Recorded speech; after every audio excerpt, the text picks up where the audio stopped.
I did my paper on Emma Goldman. I was born in Russia to parents who were shoemakers. After the assassination of Caesar Alexander II, I lived in a world filled with secret police and no freedom of speech or anything for that matter.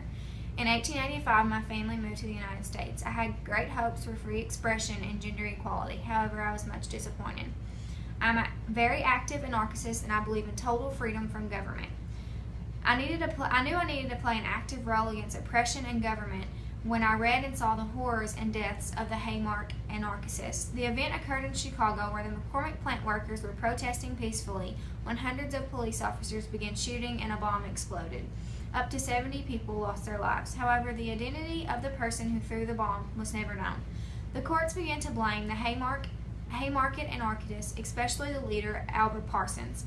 The judge decided on a verdict to hang 4 members of the peaceful protest. I knew that their deaths would cause a revolutionary uproar that could not be suppressed by the government. I quit my job as a factory worker and my mediocre life and fought to avenge the lives of the men that were hung. I moved to New York in 1889 in my early 20s and felt right at home in the Lower East Side, where my main language spoken was German. It brought me back to my natural roots. I immersed myself in political discussions. I had a high interest in any debate that dealt with freedom and anarchism.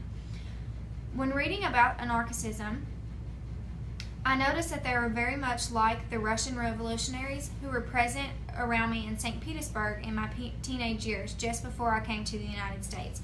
I also noticed that the exiles that left Germany and went elsewhere still practiced anarchism no matter where they were geographically.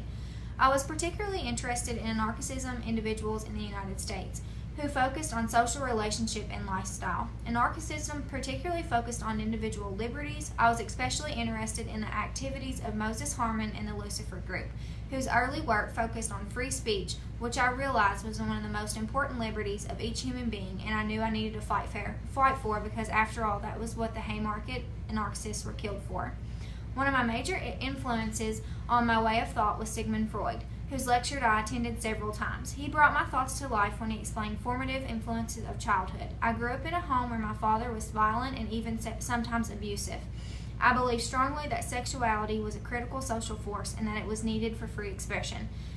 This was a period of Freud's career when he began to connect hysteria with the theory about women's life as being frustrated, repressed sexuality, and to expose the prevalence of incest.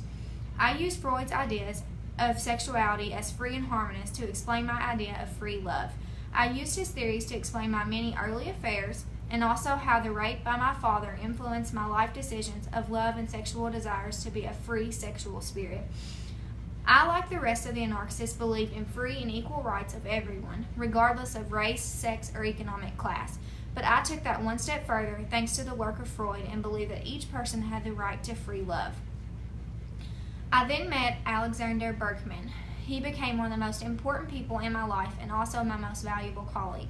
Berkman was many years older than me and took me under his wing. He recognized my potential as both political activist and lover. I began to do my speeches with the help of Berkman in regard to unions and workday regulation. After my speeches, there was as many as 37,000 strikes, which made me feel like people were actually hearing what I had to say. I'm a strong advocate for 8-hour working days and union organizations. After Berkman got out of prison, we began to write our magazine, Mother Earth, which was a way for me and Berkman to express all of our political and social ideology. We spent a lot of the magazine discussing women's right to divorce, the freedom of sexual relations with whom the person wanted, and also the use of oral contraceptives. The magazine was also another way to reach out to followers that maybe couldn't attend the speeches. The magazine sold out many times and was published from 1906 to 1917. At the height of the Red Scare, both Berkman and I were jailed for opposing the draft of the World War I. I served 2 years in the Missouri State Penitentiary. Berkman spent his prison sentence in Atlanta, Georgia.